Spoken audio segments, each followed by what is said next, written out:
To TGPSC exams.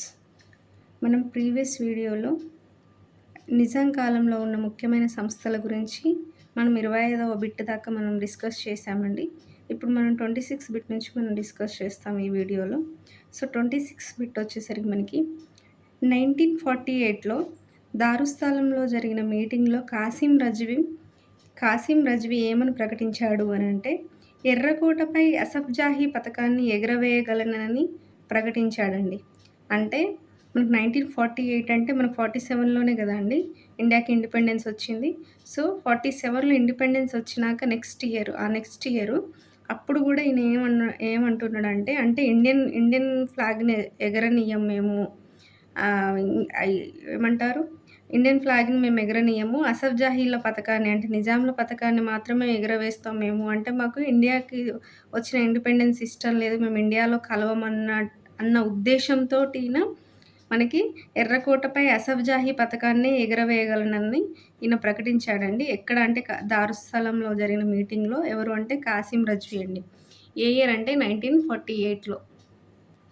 మనకి next bit 27 వచ్చేసరికి కాసిం రజ్వీకి సహాయం చేసిన పోలీస్ కమిషనర్ ఎవరు? మనం ఇంకోటి విషయం గుర్తుంచుకోవాల్సింది ఏంటంటే, ఇందాక బిట్‌లో 1948లో దారుస్థలంలో జరిగిన మీటింగ్‌లో కాసిం రజ్వీ ఏమన్నాడంటే, ఎర్రకోటపై అసఫ్జాహీ పథకాన్ని ఎగరవేయగలనని ప్రకటించాడు గదండీ.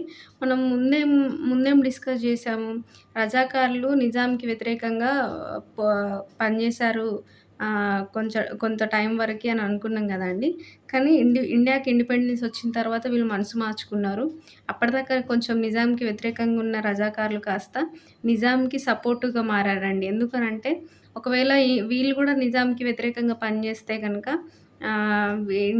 ఇండియాలో హైదరాబాద్ సంస్థానం కలిసిపోద్ది. అప్పుడు కలిసిపోతే ముస్లింల పాలన పోయిద్ది. మొత్తానికి మోసమైద్ది కదండీ. అప్పుడు నిజాంల పరిపాలన పోయిందనుకోండి, అప్పుడు ఇండియాలో కలిసిపోతే హైదరాబాద్ సంస్థానము వీళ్ళ పప్పులు ఉడకవు గదా రజాకార్లవి. సో ఇండియాలో కలిసి ఇండియన్ గవర్నమెంట్ కింద పనిచేయడం కంటే గూడా ఈ నిజాం గవర్నమెంట్‌లో వీళ్ళకి నచ్చినట్టుగా వీళ్ళు ఉండొచ్చు. సో ముస్లిం పాలనే ఉంటది కాబట్టి, వీళ్ళు ముస్లింలే కాబట్టి వీళ్ళకు దానికంటే ఇండియన్ గవర్నమెంట్‌లో పనిచేయడం కంటే నిజాం గవర్నమెంట్‌లో పనిచేయడమే బెటర్ అనిపించి అప్పుడు వీళ్ళు నిజాంకి సపోర్ట్ చేశారండి. సో అందుకే ఆయన 1948లో దారుస్థలంలో జరిగిన మీటింగ్‌లో ఎర్రకోటపై అసఫ్జాహీ పథకాన్ని ఎగరవేయగలుగుతా అని చెప్పి ప్రకటించాడండి. ఇప్పుడు 27 బిట్ వచ్చేసరికి మనకి కాసిం రజ్వీకి సహాయం చేసిన పోలీస్ కమిషనర్ ఎవరు అంటే నవాబ్ దీన్ యార్ జంగ్ అండి. సో అప్పుడు కాసిం రజ్వీకి సహాయం చేసిన పోలీస్ కమిషనర్ నవాబ్ దీన్ యార్ జంగ్. నెక్స్ట్ బిట్ వచ్చేసరికి మనకి 1948 ఆపరేషన్ పోలో తర్వాత కాసిం రజ్వీ ఎరవాడ జైలుకి వెళ్ళాడండి. అంటే 1948లో మనకి ఆపరేషన్ పోలో జరిగింది కదండి. మనం ఇంకా దీని గురించి మనం నెక్స్ట్ ఈ టాపిక్ వచ్చినప్పుడు ఆపరేషన్ పోలో గురించి టాపిక్ వచ్చినప్పుడు దీనికోసం స్పెసిఫిక్ ఒక టాపిక్ ఉందండి. సో దీని గురించి ఇంకా డీటెయిల్‌గా చదువుతాం. సో 1948లో ఆపరేషన్ పోలో జరిగింది. ఈ ఆపరేషన్ పోలో అంటే ఏంటి అనంటే, 1947లో ఇండియాకి ఇండిపెండెన్స్ వచ్చిన తర్వాత హైదరాబాద్ సంస్థానం ఇండియాతో కలవనని చెప్పిందండి. సో కలవనని చెప్పడం వల్ల మనకి ఇండియన్ గవర్నమెంట్ ఏం చేసిందంటే, ఫోర్స్‌ఫుల్‌గా ఇండియన్ ఆర్మీని దింపి హైదరాబాద్ సంస్థానంలోకి హైదరాబాద్ సంస్థానాన్ని అనేదాన్ని ఆపరేషన్ పోలో ద్వారా ఇండియాలో విలీనం చేశారండి. దాన్నే ఆపరేషన్ పోలో అంటారు. ఈ ఆపరేషన్ పోలో ఏ ఇయర్‌లో జరిగిందంటే 1948. సో ఇది జరిగిన తర్వాత కాసిం రజ్వీని బందీ చేసి ఎరవాడ జైలుకి పంపించారండి. ఎరవాడ జైలు ఎక్కడుందంటే పూనాలో ఉందనేది గుర్తుంచుకోవాలి. నెక్స్ట్ బిట్ వచ్చేసరికి కాసిం రజ్వీపై కేసులు ఏమున్నాయనంటే, మొత్తం 3 కేసులు ఉన్నాయండి ఇంపార్టెంట్‌వి. అదే ఒకటి అలంద్ షరీఫ్ హత్య కేసు, నెక్స్ట్ షోయాబుల్లా ఖాన్ హత్య కేసు, 3 బీబీనగర్ డెకాయిట్ కేసు అండి. ఈ 3 కేసులు ఉన్నాయి ఈయన పైన. ఈ కేసుల గురించి మనం నెక్స్ట్ అప్‌కమింగ్ వీడియోలో డిస్కస్ చేస్తామండి. నెక్స్ట్ బిట్ వచ్చేసరికి మనకి ఏ సంవత్సరంలో కాసిం రజ్వీ ఎంఐఎం అధ్యక్షుడిగా అబ్దుల్ వాహిద్ ఓవైసీని నియమించాడు? సో ఈయన 1948 తర్వాత ఈయన జైలుకెళ్ళిండు గదా అండి. విడుదల బయటకొచ్చిన తర్వాత 1957లో అప్పుడు ఎంఐఎం అధ్యక్షుడిగా ఎవరిని ఈయన నియమించాడు అనంటే అబ్దుల్ వాహిద్ ఓవైసీని. అంటే ఇప్పుడు మనకి సలావుద్దీన్ ఓవైసీ ఉన్నాడు గదా అండి. ఈ సలావుద్దీన్ ఓవైసీ వాళ్ళ నాన్ననే అబ్దుల్ వాహిద్ ఓవైసీ. ఈయనని 1957లో ఎంఐఎం అధ్యక్షుడికి నియమించాడండి ఈయన. ఎవరు? కాసిం రజ్వీ. ఎవరిని నియమించాడంటే అబ్దుల్ వాహిద్ ఓవైసీని. ఏ ఇయర్‌లో అంటే 1957. సో, ఈ 1957లో ఈయనెందుకు నియమించిండు మరి ఎంఐఎం అధ్యక్షుడిగా ఆయననే ఉండొచ్చుగా కాసిం రజ్వీ అంటే, లేదండి ఆయన అప్పుడేంటంటే లా పాకిస్తాన్‌కెళ్ళిపోయిండు. పాకిస్తాన్‌లో లాతూర్‌కి ఆయన ఎళ్ళిపోయే ముందు ఈయనకి ఎంఐఎం యొక్క ఆహ్, పార్టీ బాధ్యతలు ఈయనకు అప్పగించి ఎళ్ళిపోయాడు 1957లో. సో, ఎవరు ఎంఐఎంని ఏఐఎంఐఎంగా మార్చారు? సో, ఇది ఇంపార్టెంట్ బిట్ అండి. ఎంఐఎంని ఏఐఎంఐఎం అంటే ఆల్ ఇండియా ఎంఐఎంగా ఎవరు మార్చారంటే అబ్దుల్ వాహీద్ ఓవైసీ అండి. ఇప్పుడు ఎవరికైతే అధ్యక్షునిగా బాధ్యతలు అప్పగించారో వారే ఈ ఎంఐని ఏఐఎంఐఎంగా మార్చారండి. ఏంటంటే మనం గుర్తుంచుకోవాల్సిందేంటంటే ఫస్ట్ ఎంఐఎం అనేది మనకు ముస్లిమీన్ ఇత్తెహాదుల్ జైనుల్ ముస్లిమీన్ ఉండేదండి.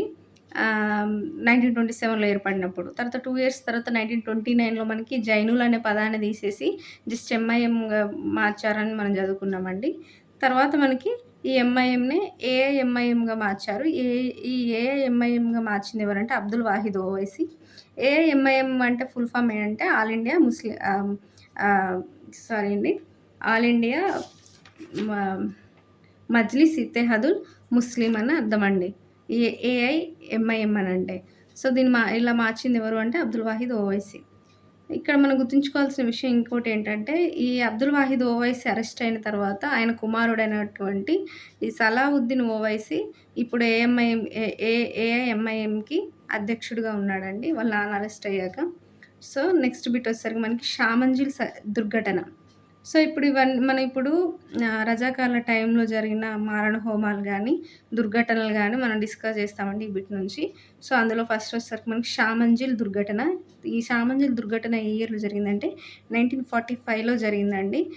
వీళ్ళేం చేశారంటే హైదరాబాద్ దివాన్ అధికార నివాసంకి ఈ ఈ రజాకార్లు నిప్పు పెట్టారండి. ఈ హైదరాబాద్ దివాన్ యొక్క అధికార నివాసమే ఈ షామంజిల్ అండి.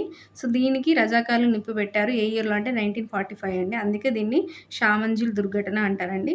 సో, అప్పుడు ఆ షామంజిల్ దుర్ఘటన జరిగినప్పుడు ఎంఐఎం అధ్యక్షుడు ఎవరు అంటే మజహర్ అలీ కామిల్ అండి. అప్పుడున్న దివాన్ ఎవరంటే చెత్తారి నవాబు అండి. సో, ఆ షామంజిల్ దుర్ఘటన టైంలోనే ఎంఐఎం అధ్యక్షుడు, హైదరాబాద్ దివాను వీరిద్దరు. నెక్స్ట్ మారణ హోమం వచ్చేసరికి పరకాల మారణ హోమం అండి. ఇది ఎప్పుడు జరిగిందంటే 1947 సెప్టెంబర్ 2లో జరిగిందండి ఇది.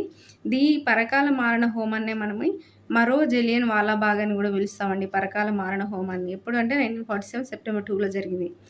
అయితే ఈ పరకాల మారణ హోమం ఎలా జరిగిందంటే జెండా దినోత్సవం కోసం అంటే ఐఎన్‌సి పిలుపు మేరకు అంటే ఇండియన్ నేషనల్ కాంగ్రెస్ పిలుపు మేరకు జెండా దినోత్సవం జరుపుకోవాలని అనుకున్నారండి.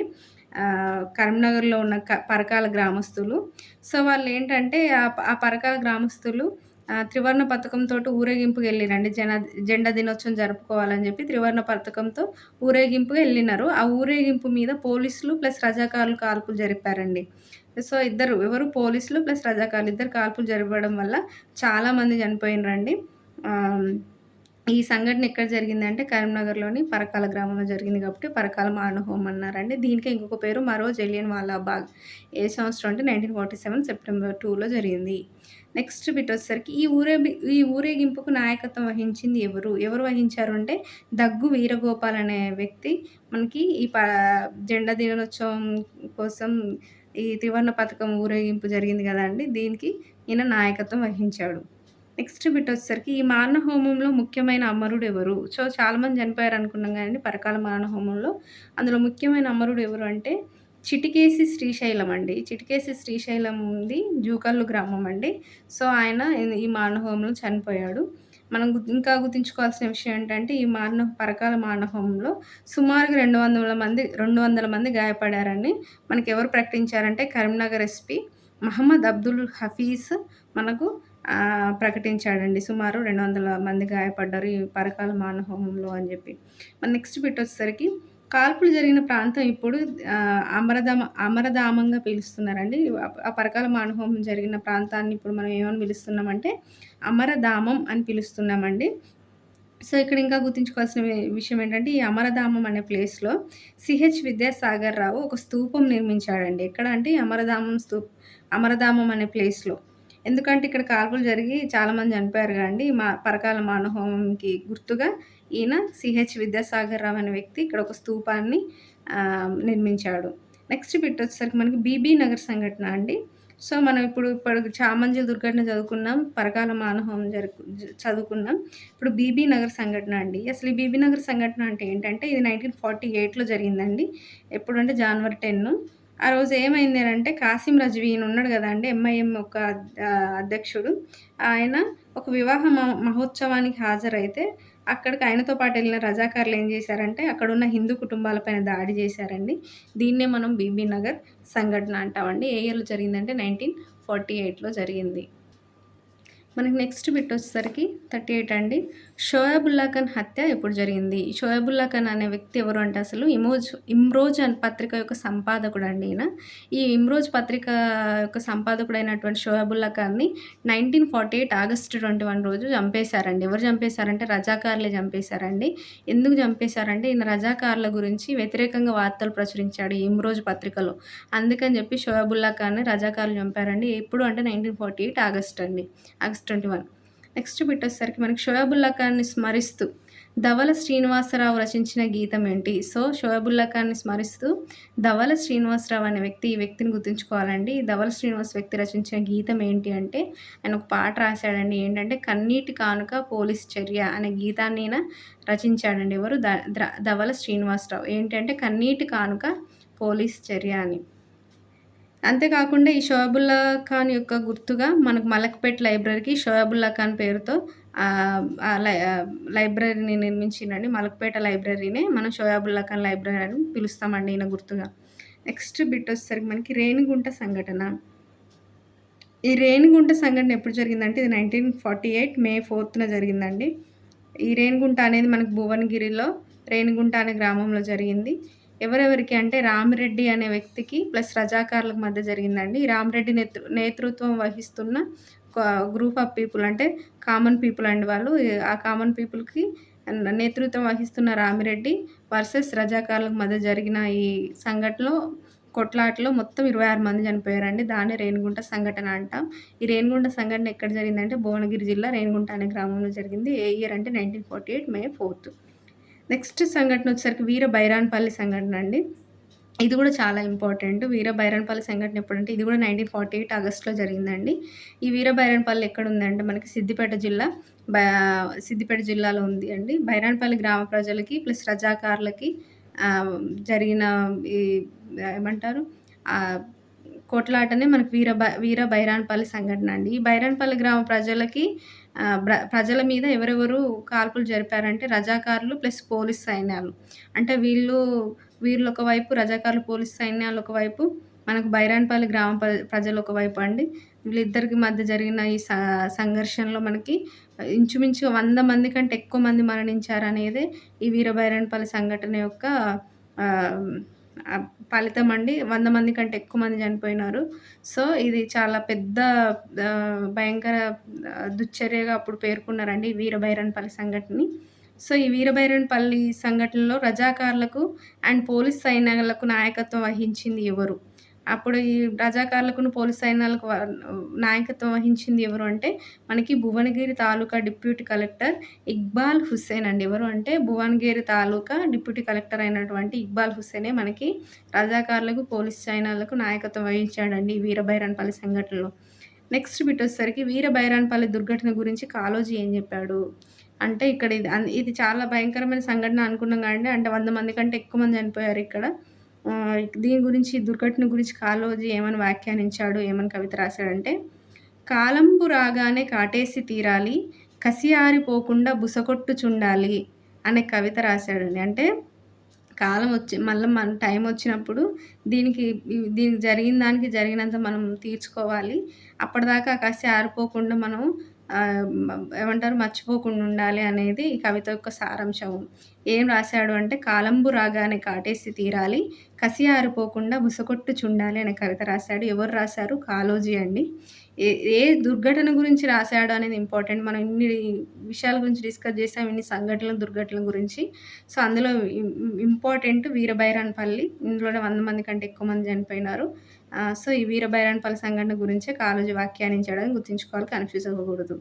నెక్స్ట్ వచ్చేసరికి మనకి బోర్వెల్ సంఘటన అండి. ఈ బోర్వెల్ సంఘటన మనకు 1948లోనే జరిగిందండి. ఈ బోర్వెల్ అనే గ్రామం ఎక్కడుందంటే మహబూబ్ నగర్ జిల్లాలో ఉందండి బోర్వెల్ గ్రామం. ఇక్కడ ఏం జరిగిందంటే దళిత మహిళపై రజాకారులు మనకి మానభంగం దళిత మహిళల్ని రజాకారులు మానభంగం చేశారండి. దాన్ని తట్టుకోలేక అవమానాన్ని తట్టుకోలేక ఈ బాధితులందరూ కలిసి సామూహిక ఆత్మహత్య చేసుకున్నారండి. ఈ బోర్వెల్ గ్రామస్తులైనటువంటి దళిత మహిళలు వీరిపైన రజాకారులు ఆకృత్యాలు చేసి మానభంగం చేయడం వలన వాళ్ళు సామూహిక ఆత్మహత్య చేసుకున్నారు. అందుకే ఈ బోర్వెల్ సంఘటన అనేది జరిగింది మనకి. వీళ్ళ ఆత్మహత్య మూలంగానే మనకు బోర్వెల్ సంఘటన ఆహ్, గుర్తింపులోకొచ్చిందండి. ఏ ఇయర్‌లో జరిగింది ఇదంటే 1948. ఎక్కడ ఈ బోర్వెల్ సంఘటన జరిగిందంటే మహబూబ్ నగర్ జిల్లాలోని బోర్వెల్లి గ్రామంలో అండి. అండ్ నెక్స్ట్ బిట్ వచ్చేసరికి రజాకార్ల దురాఘాతాలను విమర్శించిన పత్రికలేంటి? సో, రజాకార్ల దురాఘాతాలను విమర్శించిన పత్రికలు ఆ రోజుల్లో ఏంటి అంటే, ఒకటి 'ఇమ్రోజు', 2 హైదరాబాద్ వారపత్రిక, 3 తెలుగుదేశం పత్రిక, 4 హిందూ పత్రిక, 5 పయనీర్ పత్రిక అండి. మనకి 'ఇమ్రోజు' పత్రిక అంటే ఆల్రెడీ మనం ఇంతకుముందు బిట్‌లో చదువుకున్నామండి. 'ఇమ్రోజు' పత్రిక యొక్క సంపాదకుడైన షోబుల్లా ఖాన్‌ని చంపేసినారండి. ఎందుకంటే విమర్శించిండు గాబట్టి చంపేషిండు. రజాకార్లు చంపేషిర్రు ఈయనని మనం ప్రీవియస్ బిట్‌లో డిస్కస్ చేసుకున్నాం గదండీ! అదే ఇది. నెక్స్ట్ 'హైదరాబాద్ వారపత్రిక' గూడా విమర్శించిందండి. దీని యొక్క ఎవరు విమర్శించిర్రు అంటే దీనిలో తాళ్ళూరి రామానుజస్వామి అనే వ్యక్తి విమర్శించిండండి 'హైదరాబాద్ వారపత్రికలో'. తెలుగుదేశం పత్రిక యొక్క స్థాపకుడొచ్చేసరికి మనకు 'వీబీ రాజు' అండి. ఈ 'వీబీ రాజు' అనేది మనకు తెలంగాణ మూవ్‌మెంట్‌లో ఈయన ఇంపార్టెంట్ రోల్ ప్లే చేస్తాడు. సో, ఈయనని తెలుగుదేశం పత్రిక యొక్క స్థాపకుడు అని గుర్తుంచుకోవాలి. ఈ తెలుగుదేశం పత్రిక తరపున మనకి సూర్యదేవర రాజలక్ష్మీదేవి మనకి ఈ రజాకాల దురాగతాలను ఎండగట్టింది. నెక్స్ట్ హిందూ పత్రికలో వచ్చేసరికి మనకి రామచంద్ర పిల్లయ్య అనే వ్యక్తి మనకి విమర్శించాడు. నెక్స్ట్ పయనీర్ పత్రిక వచ్చేసరికి బారిస్టర్ రుద్ర అనే వ్యక్తి విమర్శించాడు. వీళ్ళు వ్యక్తులు అంత ఇంపార్టెంట్ కాకపోయినా సరే మనకు పత్రికలు ఇంపార్టెంట్ అండి. అంటే అప్పుడు ఆ టైంలో ఉన్న ఈ పత్రికలు రజాకాల దురాఘాతాలను విమర్శించాయి అనేది మనం ఇక్కడ గుర్తుంచుకోవాలి. అండ్ నెక్స్ట్ బిట్ వచ్చేసరికి 46థ్ అండి. రజాకార్ల అరాచకాల వల్ల అప్పటి నిజాం మంత్రివర్గంలో రాజీనామా చేసిన వారెవరు? సో, ఈ రజాకార్ల అరాచకాలను తట్టుకోలేక అప్పుడున్న నిజాం మంత్రివర్గంలో కొంతమంది రాజీనామా చేశారండి. మంత్రులు. ఎవరు ఆ మంత్రులంటే జేవీ జోషి, జి. రామాచారి, ఇంకో అతను మల్లికార్జునప్ప. ఈ ముగ్గురు ఈ నిజాం మంత్రివర్గంలో సభ్యులండి. వీళ్ళు రాజీనామా చేశారండి. ఈ రజాకార్ల అరాచకాలను వీళ్ళు ఆపలేకపోతున్నది నిజాం గవర్నమెంట్ అని బాధతో వీళ్ళు రాజీనామా చేశారండి మంత్రి పదవులకి అనేది ఇక్కడ గుర్తుంచుకోవాలి. ఎవరు అంటే JV Joshi, G. Ramachari, Mallikarjunappa. Next bit వచ్చేసరికి ఎవరు మతానికి నవాబు పెట్టిన ముద్దు పేరు రజాకార్లు అని వ్యాఖ్యానించారు? అంటే మతానికి నవాబు పెట్టిన ముద్దు పేరే రజాకార్లు. రజాకార్లు అంటే ఎవరో కాదు వాళ్ళే మతము, మతమే రజాకార్లు అన్నట్టుగా ఎవరు వ్యాఖ్యానించారు అంటే కందుర్తి ఆంజనేయులు అనే వ్యక్తి అండి. ఈ వ్యక్తి ఇంపార్టెంట్. ఏమని వర్ణించాడనేది కూడా ఇంపార్టెంట్. ఎవరు? కందుర్తి ఆంజనేయులు. ఏమన్నాడంటే మతానికి నవాబు పెట్టిన ముద్దు పేరే రజాకార్లు అని వ్యాఖ్యానించాడు. నెక్స్ట్ బిట్ వచ్చేసరికి మనకి హైదరాబాద్ స్టేట్ కాంగ్రెస్ అండి. ఇది చాలా ఇంపార్టెంట్ బిట్. ఏ ఇయర్‌లో ఏర్పడిందంటే మనకు 1938 సో, మనకి హైదరాబాద్ స్టేట్ కాంగ్రెస్ ఏర్పడిన సంవత్సరం 1938 అండి. సో, 1938లో హైదరాబాద్ స్టేట్ కాంగ్రెస్ ఏర్పడడానికి ముందుగా మనకు ఏమేం జరిగినాయి? ఈ హైదరాబాద్ స్టేట్ కాంగ్రెస్ స్థాపనకు ముందు జరిగిన పరిణామ క్రమాలు ఏంటి అనేటివి మనము ఇక్కడ డిస్కస్ చేస్తామండి. ఫస్ట్ 1885లో మనకు ఐఎన్‌సీ ఏర్పాటు జరిగిందండి. ఐఎన్‌సీ అంటే ఇండియన్ నేషనల్ కాంగ్రెస్ కదండీ! సో, ఇండియన్ నేషనల్ కాంగ్రెస్ ఏర్పాటు మనకు 1885లో జరిగింది. అప్పుడు ఆ 1885లో ఇది ఏర్పడినప్పుడు మనకు హైదరాబాద్ సంస్థానం నుంచి ఉన్న సభ్యులు ఎవరు ఈ ఐఎన్‌సీలో అంటే మనకు ఫస్ట్ వచ్చేసరికి అఘోరనాథ్ చట్టోపాధ్యాయ అండి. ఈయన మనకి ఇంపార్టెంట్ రోల్ ప్లే చేశాడని మనం తెలుసుకున్నాము నిజాం టైంలో. తర్వాత ముల్లా అబ్దుల్ ఖయ్యూమ్ అండి. వీళ్ళిద్దరూ మనకి అఘోరనాథ్ చట్టోపాధ్యాయ అండ్ ముల్లా అబ్దుల్ ఖయ్యూమ్ వీళ్ళిద్దరూ మనకి చాందారేలో పథకం ఆందోళనలో పాల్గొన్న వ్యక్తులండి. సో, వీళ్ళే మనకి ఐఎన్‌సీలో కూడా హైదరాబాద్ సంస్థానం నుంచి ఉన్న ఫస్ట్ సభ్యులండి. తర్వాత హజీ సజనాలాల్ అండ్ రామచంద్ర పిల్లై అనే వ్యక్తులు కూడా మనకు హైదరాబాద్ సంస్థానం నుంచి ఐఎన్‌సీలో భాగస్వాములుగా ఉన్న వ్యక్తులండి. ఏ ఇయర్‌లో ఏర్పడింది ఐఎన్‌సీ అంటే 1885. తర్వాత 1888లో అంటే ఆల్మోస్ట్ 3 ఇయర్స్ తర్వాత మనకు సికింద్రాబాద్‌లో జాతీయ కాంగ్రెస్ సభ జరిగిందండి. జాతీయ కాంగ్రెస్ సభ ఎక్కడ జరిగిందంటే సికింద్రాబాద్‌లో జరిగిందండి. నెక్స్ట్ 1918లో ఏమైందంటే ఈ వామన్ నాయక్ అనే వ్యక్తి నాయకత్వంలో ఈ వామన్ నాయక్ గురించి కూడా మనం ఇంకా డీటెయిల్‌గా డిస్కస్ చేస్తామండి. సో, ప్రస్తుతానికి వామన్ నాయక్ యొక్క నాయకత్వంలో మనకు కాంగ్రెస్ కమిటీ ఏ సంవత్సరంలో ఏర్పడిందంటే 1918లో ఏర్పడిందండి.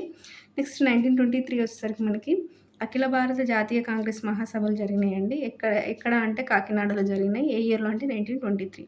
నెక్స్ట్ బిట్ వచ్చేసరికి మనకి 1923 నుంచి 31 మధ్య 4 హైదరాబాద్ రాజకీయ సమావేశాలు జరిగినాయండి. ఇవి చాలా ఇంపార్టెంట్ రాజకీయ సమావేశాలు. ఎన్ని జరిగినాయంటే మొత్తం 4 జరిగినాయండి. ఏ ఇయర్‌కి మధ్య అంటే 1923 నుంచి 1931 మధ్య జరిగినాయి.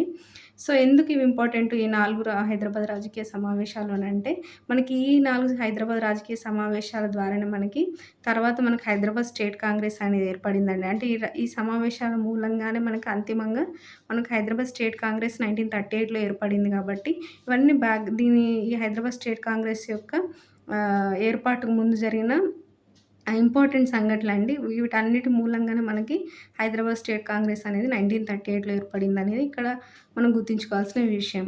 సో, మనకి ముఖ్యంగా ఈ 4 హైదరాబాద్ రాజకీయ సమావేశాలు మనకి 1923 నుంచి 31 మధ్య జరిగినాయని అనుకున్నాం గదండీ! సో, జరిగినాయి హైదరాబాద్ రాజకీయ సమావేశాలే. అంటే హైదరాబాద్‌కి సంబంధించిన రాజకీయ సమావేశాలే. కానీ హైదరాబాద్‌లో జరగలేదనేది ఇక్కడ మనకు గుర్తుంచుకోవాల్సిన విషయం. మొత్తం 4 జరిగినాయండి. 4 హైదరాబాద్ రాజకీయ సమావేశాలు జరిగినాయి హైదరాబాద్‌కి సంబంధించి. బట్ హైదరాబాద్‌లో జరగలేదండి. హైదరాబాద్ వెలుపల జరిగినాయి. ఎందుకు హైదరాబాద్ వెలుపల జరిగినాయి? హైదరాబాద్‌లో ఎందుకు జరగలేదు? ఇవి హైదరాబాద్‌కి సంబంధించిన రాజకీయాలు అయినప్పటికి గూడా అంటే, మనకప్పుడు గస్తీ నిషాన్ 53 ద్వారా సభలు, సమావేశాలు నిషేధించాడండి. అప్పుడున్న 7వ నిజాం ఏం చేశాడంటే, గస్తీ నిషాన్ 53 అనే దాని ద్వారా మనకి సభలు, సమావేశాలను నిషేధించాడు.